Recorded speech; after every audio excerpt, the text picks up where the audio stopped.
سے پوچھا کہ آپ کون ہیں کہ آپ کی بہادری کو دیکھ کے میرا دل بہت حیران ہوا ہے، خوش ہوا ہے، مگر اس سوار نے آگے سے کوئی جواب نہیں دیا۔ باقی لشکر کے لوگ بھی بڑے حیران تھے کہ امیر لشکر کسی سے سوال پوچھیں اور وہ آگے اس کو اگنور کرے، یہ کیسے پاسبل ہے؟ چنانچہ ایک صحابی نے آگے بڑھ کے اس نوجوان کو کہا، اے نوجوان، امیر لشکر تم سے بات پوچھ رہے ہیں اور تم آگے سے کوئی جواب ہی نہیں دیتے، یہ چیز ٹھیک نہیں ہے۔ تو جب ان کو بار بار کہا گیا تو اس وقت ایک نسوانی آواز آئی اور اس سوار نے بتایا کہ میں تو خولہ ہوں، زرار لانو کی بہن ہوں۔ جب مجھے پتا چلا کہ میرے بھائی کو گرفتار کر لیا گیا ہے تو میں نے فیصلہ کیا کہ میں اپنے بھائی کو آزاد کروانے کے لیے خود جاؤں گی اور اپنی جان بھی اللہ کے راستے میں پیش کروں گی۔ حضرت خالد بن ولید عنہ بڑے حیران ہوئے۔ انہوں نے فرمایا کہ خولہ، آپ نے مجھے پہلے کیوں نہیں بتایا؟ تو خولہ لانا نے کہا، میں عورت ذات تھی، اگر میں پہلے پوچھتی تو آپ مجھے منع کر دیتے، اس لیے میں ساتھ آ گئی۔ اب بھائیوں پہ جب مصیبتیں بنتی ہیں تو بہنیں ہی کام آتی ہیں۔ پھر انہوں نے کچھ اشعار پڑھے درد مند کہ میں نہیں جانتی کہ میرا بھائی کس حال میں ہے، کیا اس کو شہادت مل گئی یا ابھی دشمن کے پاس زندہ حالت میں ہے؟ اے بھائی، اگر تم زندہ ہو تو میں تمہیں بچانے کے لیے ہر ممکن کوشش کروں گی، اور اگر تم شہید ہو چکے ہو تو تم نبی علیہ الصلوۃ والسلام کو مل چکے ہوگے اور تم نے اپنی زندگی کے مقصد کو پا لیا ہوگا۔ یہ ایسے درد والے اشعار تھے کہ ان کو سن کر حضرت خالد بن ولید عنہ بھی رونے لگ گئے۔ پھر حضرت خالد بن ولید عنہ نے مشورہ کیا کہ کیا کریں، تو مسلمانوں نے آپس میں فیصلہ کیا کہ اس وقت تو رات کافی گہری ہو چکی ہے، ہمیں واپس چلنا چاہیے اور کل دن میں ہم دوبارہ پھر رومیوں کے لشکر پہ حملہ کریں گے۔ خالد بن ولید عنہ اپنے ساتھیوں کو لے کر ایک طرف پیچھے ہو گئے۔ ابھی وہیں تھے کہ رومیوں کے لشکر کے کچھ لوگ جو تھے وہ آئے اور انہوں نے امان امان کہنا شروع کر دیا۔ خالد بن ولید عنہ نے فرمایا کہ ان کو امان دے دی جائے۔ جب ان کو امان دینے کا وعدہ کیا گیا تو انہوں نے آ کر کہا کہ ہم سمجھتے ہیں کہ آپ لوگ حق پہ ہیں اور آپ کا پیغام سچ ہے، ہم اپنے لشکر سے ہٹ کے آ گئے ہیں اور ہم آپ لوگوں کے ساتھ ملنا چاہتے ہیں۔ خالد بن ولید عنہ نے ان کو کلمہ پڑھایا اور ان کو اپنے پاس رکھ لیا۔ پھر پوچھا ان سے کہ یہ بتاؤ کہ وہ جن بندے کو قید کیا گیا ہے اس کا کیا خبر ہے؟ تو ان رومیوں نے بتایا، اچھا وہ جو گھوڑے کی ننگی پیٹھ کے اوپر بیٹھ کے لڑنے والا نوجوان تھا۔ تو خالد بن ولید عنہ نے فرمایا، ہاں ہاں وہی جس کا نام زرار تھا۔ ان کا جی جب اس کو گرفتار کیا تو ہمارا جو کمانڈر تھا اس کا نام تھا دردان اور یہ حمص کا والی تھا، تو اس نے ہمیں کہا کہ اس کو فوراً قیصر روم کے پاس بھیجنا ہے۔ تو اس نے 100 آدمیوں کے ساتھ اس قیدی کو حمص کی طرف روانہ کر دیا، اور اس کو اس قیدی کے ساتھ غصہ بھی تھا کیونکہ اس کا بیٹا تھا حمدان جس کو زرار لانو نے قتل کیا تھا۔ خالد بن ولید عنہ نے سنا تو انہوں نے پڑھا لا حول ولا قوت الا باللہ، لیکن ان کو اطلاع مل گئی کہ زرار لانو زندہ بھی ہیں اور 100 آدمیوں کے ساتھ ان کو بھیج دیا گیا ہے۔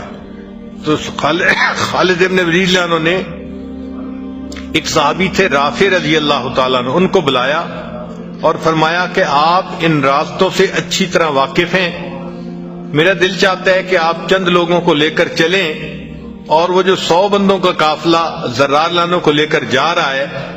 تو ان کو روک کر زرار لانو کو رہا کروائیں۔ جب رافع لانو تیار ہو گئے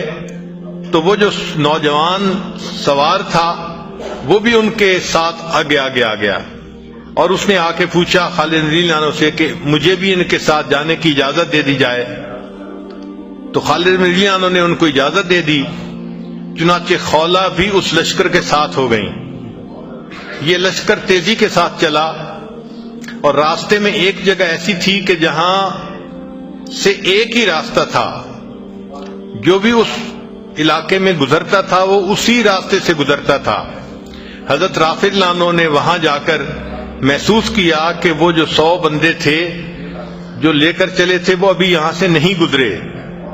تو انہوں نے کہا مسلمانوں کو کہ آپ لوگ آپس میں چھپ جائیں اور ایک جگہ کے اوپر بیٹھیں تاکہ اگر دشمن کا لشکر آئے تو ہم اس کے اوپر حملہ کریں گے۔ اللہ کی شان تھوڑی ہی دیر گزری تھی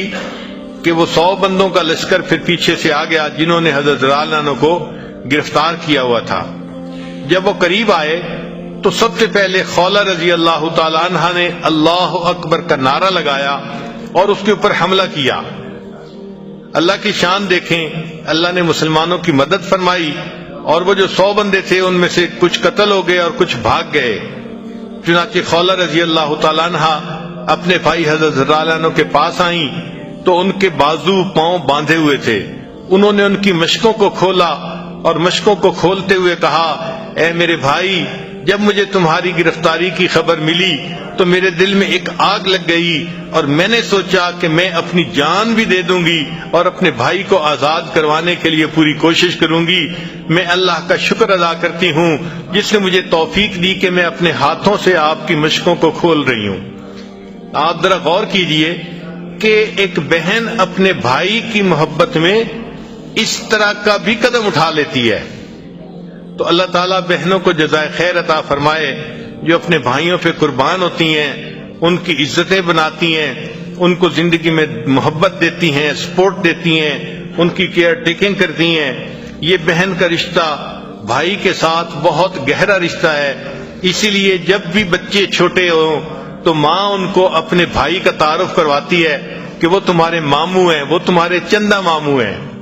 یعنی چندہ ماموں کا لفظ بتا رہا ہے کہ اس بہن کے دل میں اپنے بھائی کی محبت کتنی ہے کہ اس کو چاند سے تشبیہ دے رہی ہے۔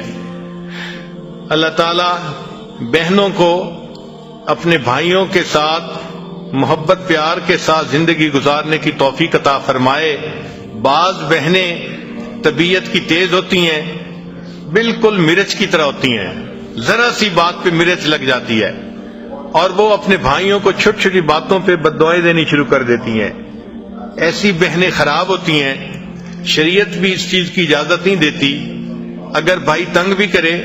تو بہنوں کو چاہیے کہ صبر سے کام لیں اور ان کو دعائیں دیں۔ جو بہنیں بھائیوں کو بددعائیں دیتی ہیں تو پھر بعد میں ایک ایسا وقت آتا ہے کہ وہ ان بددعاؤں پہ خود پریشان ہوتی ہیں اور ساری زندگی روتی رہتی ہیں کہ میں نے اپنے بھائی کو بددعا دی تھی۔ بہن نہیں جانتی، ہو سکتا ہے قبولیت دعا کا وقت ہو، اس کی زبان سے بددعا نکلے اور بھائی کے حق میں قبول ہو جائے تو اس کا تو مستقبل ہی تباہ ہو جائے گا۔ اس لیے بہنوں کی خدمت میں گزارش ہے کہ بھائیوں کی ان بے اعتدالیوں پر صبر کر لیا کریں اور ان کو کبھی بھی بددعا نہ دیں، ہمیشہ دعائیں دیں، محبت پیار دیں، عزت قدر کریں۔ ایک دن کا بھائی ہو تو بہن کے لیے وہ بھی سر کا سایہ ہوتا ہے، باپ کی مانند ہوتا ہے۔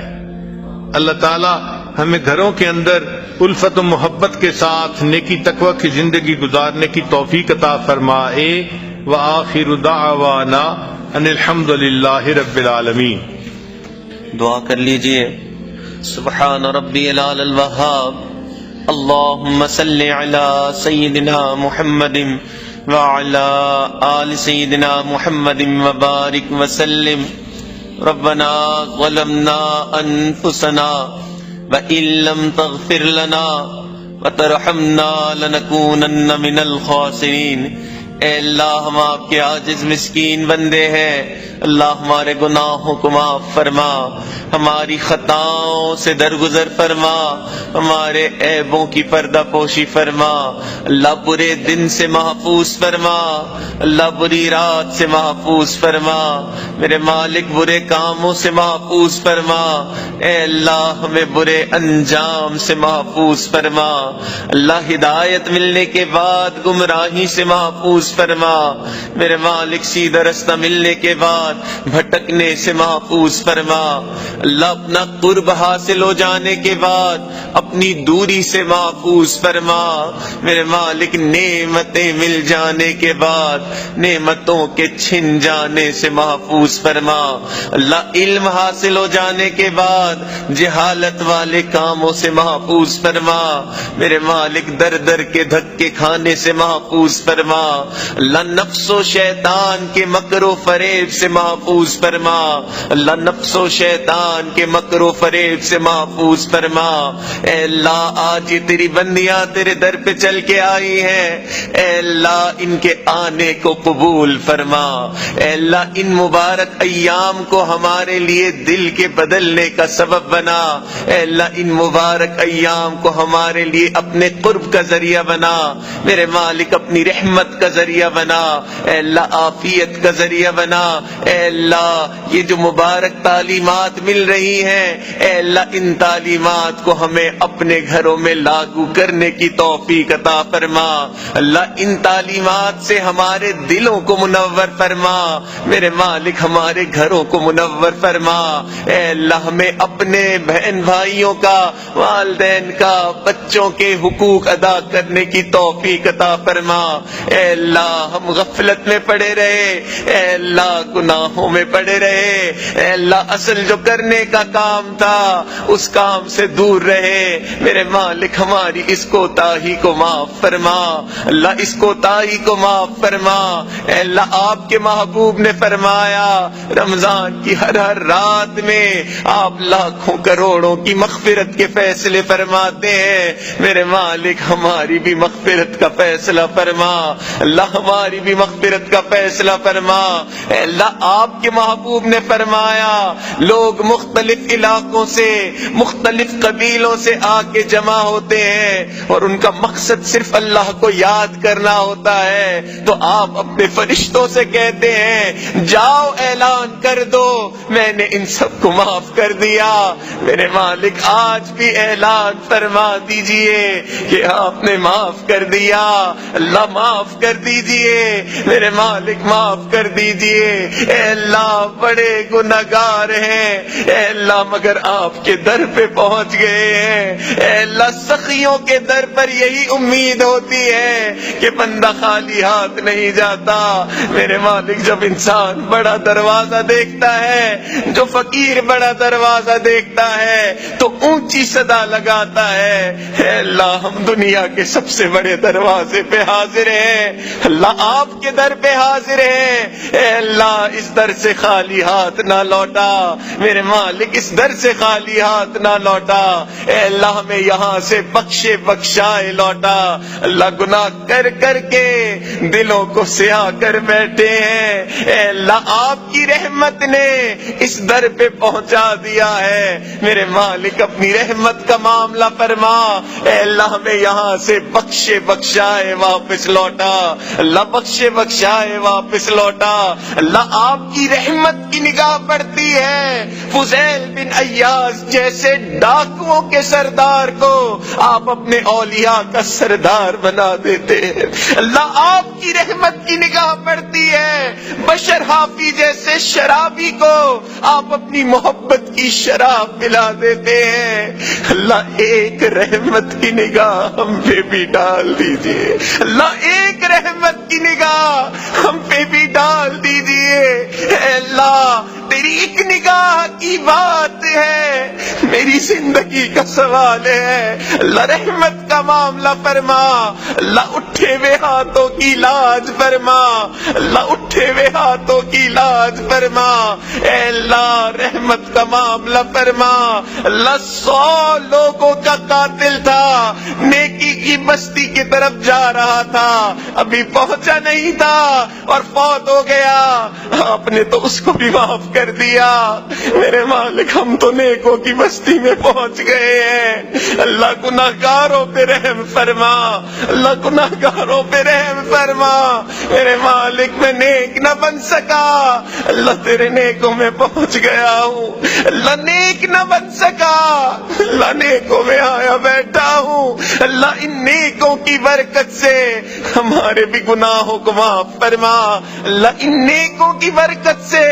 ہمارے دلوں میں بھی اپنی محبت پیدا فرما، میرے مالک نیکوں کی برکت سے ہمارے دلوں کو بھی صاف فرما، اے اللہ اپنی رحمت کا سایہ عطا فرما۔ اللہ تیرے کمزور بندے ہیں، اپنی کمزوری کا اعتراف کرتے ہیں، اللہ رات توبہ کرتے ہیں، صبح توبہ توڑ بیٹھتے ہیں، اللہ چند قدم آگے بڑھتے ہیں، کئی قدم پیچھے چلے جاتے ہیں، میرے مالک ہم کمزوروں پر رحمت کی نگاہ فرما، اللہ رحمت کی نگاہ فرما، میرے مالک رحمت کی نگاہ فرما، اے اللہ ہمارے دلوں کو اپنی محبت سے منور فرما، اللہ اپنے پیارے محبوب کی محبت نصیب فرما، اللہ اپنے نیک بندوں کی محبت نصیب فرما، اللہ نماز کی حضوری نصیب فرما، اللہ سجدے کا سرور نصیب فرما، میرے مالک رات کے آخری پہر کے مناجات کی لذت نصیب فرما، اے اللہ وہ تیرے کیسے بندے ہوتے ہیں رات کے آخری پہر میں تیرے سامنے ہاتھ پھیلاتے ہیں، تو ان کی دعاؤں کو رد نہیں کرتا، اللہ وہ تیرے کیسے بندے ہوتے ہیں رات کے آخری پہر میں تیرے سامنے محبت بھرے سجدے کرتے ہیں، تو ان کے تذکرے اپنے فرشتوں میں کرتا ہے، میرے مالک ہمیں بھی ان میں شامل فرما، اللہ ہمیں بھی ان میں شامل فرما، اے اللہ ڈر لگتا ہے اس وقت تو تیرے نیکوں کے سائے کے نیچے ہیں، اے اللہ یہاں سے نکلیں گے تو کیا حال ہوگا، میرے مالک رحمت کا معاملہ فرما، اے اللہ اپنے نیکوں کا سایہ ہمارے سروں پہ دراز فرما، میرے مالک لٹنے سے محفوظ فرما، اللہ لٹ پٹ کے تو یہاں آئے ہیں پھر لٹنے سے ڈرتے ہیں، میرے مالک لٹنے سے محفوظ فرما، اللہ اپنی رحمت کا سایہ عطا فرما، اللہ تیری بندیاں بھی دور دور سے چل کے یہاں پہنچی ہیں، اے اللہ ہم نے تو دنیا داروں کو دیکھا گھر کی عورتیں چل کے آ جاتی ہیں، لوگ قتل کے مقدمے تک معاف کر دیتے ہیں، اللہ آج یہ تیری بندیاں تیرے در پہ چل کے حاضر ہوئی ہیں، اللہ آپ بھی لحاظ فرما لیجئے، اے اللہ آپ بھی معاف کر دیجئے، اللہ معاف کر دیجئے، میرے مالک معاف کر دیجئے، اے اللہ رحمت کا معاملہ فرما، اللہ جو مانگا وہ بھی عطا فرما، اللہ جو مانگنا چاہیے تھا نہیں مانگ سکے اللہ وہ بھی عطا فرما، اے اللہ ہمارے حضرت کی عمر میں برکت عطا فرما، اللہ ان کے اوپر کروڑوں رحمتیں نازل فرما، اے اللہ ہم تو احسان کا بدلہ نہیں دے سکتے، میرے مالک آپ ہی اپنی طرف سے بدلہ عطا فرما، اللہ اپنی طرف سے بدلہ عطا فرما، میرے مالک رحمت کا معاملہ فرما، اے اللہ رحمت کا معاملہ فرما، اے اللہ ہمارے عزیز اقارب رشتہ دار مشائخ اساتذہ والدین جو بھی اس دنیا سے فوت ہو چکے ہیں اللہ ان سب کی مغفرت فرما، اللہ جن کی مغفرت فرما دی اپنے قرب کے اعلیٰ درجات نصیب فرما، ربنا تقبل منا انک انت السمیع العلیم تب علینا انک انت التواب الرحیم، وصلی اللہ تعالی علی حبیبہ سیدنا محمد وعلی آلہ واصحابہ اجمعین برحمتک یا ارحم الراحمین۔